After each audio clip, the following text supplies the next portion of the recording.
2 bases down, 1 to go. I'm Sam Perlozo. Now we're going to talk about being at third base.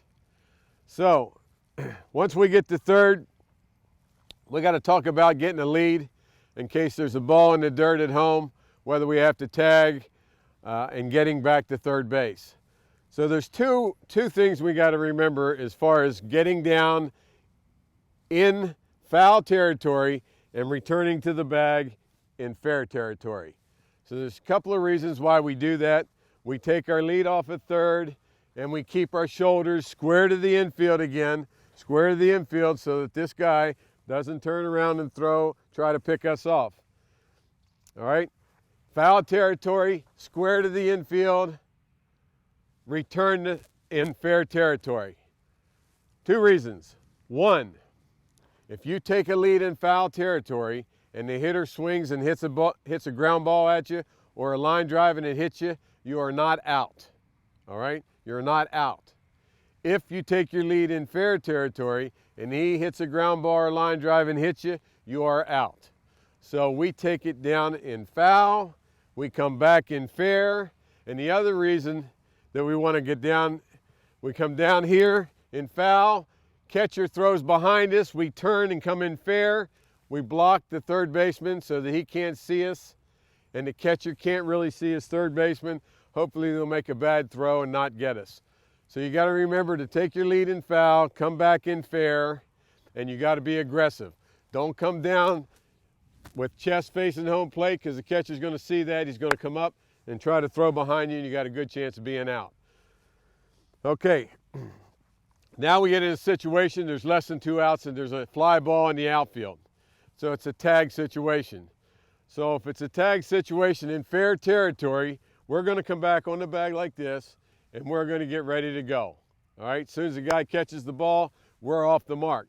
Now, could be another fly ball that's down in this corner that we don't want to be going like this and trying to watch it. So all we do is turn around and a foul fly ball, he catches it and we can push off with that foot. So remember, anything in fair territory, you're going to sit like this. Anything down this line, you're going to sit like this.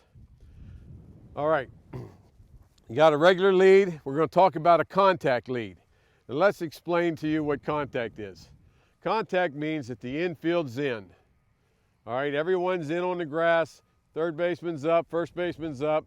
And any ground ball hit in the infield, they're going to try to throw this guy out at home plate.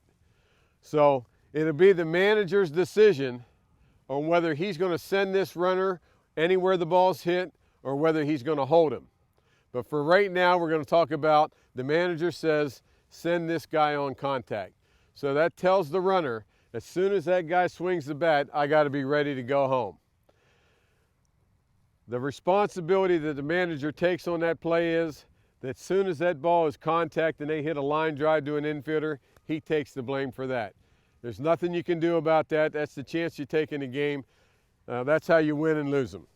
So what's going to happen is the pitcher has 2 ways to come set on the mound. He can wind up or he can come set. So when he winds up, he goes like this, and it takes him a while to get going. All right? When he's in the stretch position, he's like this, and when he goes, he's quicker to the plate. So anytime the pitcher is in a set position, a stretch, your lead's a little bit bigger on a contact play. Anytime it's a windup, you know that it's going to take longer for him to deliver the ball to the plate, so you're going to start from back in here, and you're going to slowly start going because it's going to take him a while to deliver the ball. The way I like to tell our runners is the closer the ball gets to home plate, the faster you move off of the base. All right, so here we're going to talk about, here's the guy that's in a wind-up position. It's going to take him a while. So I'm going to go like this. I'm going to walk, walk, walk, and then I'm going to start shuffling as soon as the ball gets closer to the plate. You can walk into that position. A lot of guys like to shuffle into position from the start. Just start and go. I don't care which one you use, but as the ball is closer to the plate, you have to be closer to home plate and you have to be quicker. The guy that's got in a set position, I said, we're probably going to be into this area, and we're going to shuffle right from the start because he's going to get the ball there quick. This is not a lazy play, all right? This is an aggressive play. I can't stress that more than I can tell you. You have to be aggressive, because if that guy swings and misses, your butt has to get back to the bag. So you're going to go like this. He missed, and you got to hustle to get back. There's no other easy way to do that. You have to be ready so that when he goes, he hits it, we're off. All right, if he hits it right at him, you're still a good chance you're going to be out. But the reason that contact play will work is you get the right lead, you're on time, and that ball might be just a little bit away from one of the infielders. He can't turn and come back and throw you out. The other thing on a contact play is the manager says, we're not running a contact right now. So you have to realize as a runner, shortstop's right over here, up, third baseman's right here. So you can't get too far off. You're not going. The ball's going to be close, so you can't get way out here. These guys are going to catch it in a hurry. But the ball that's hit to these two guys over here, you don't have to get back right away.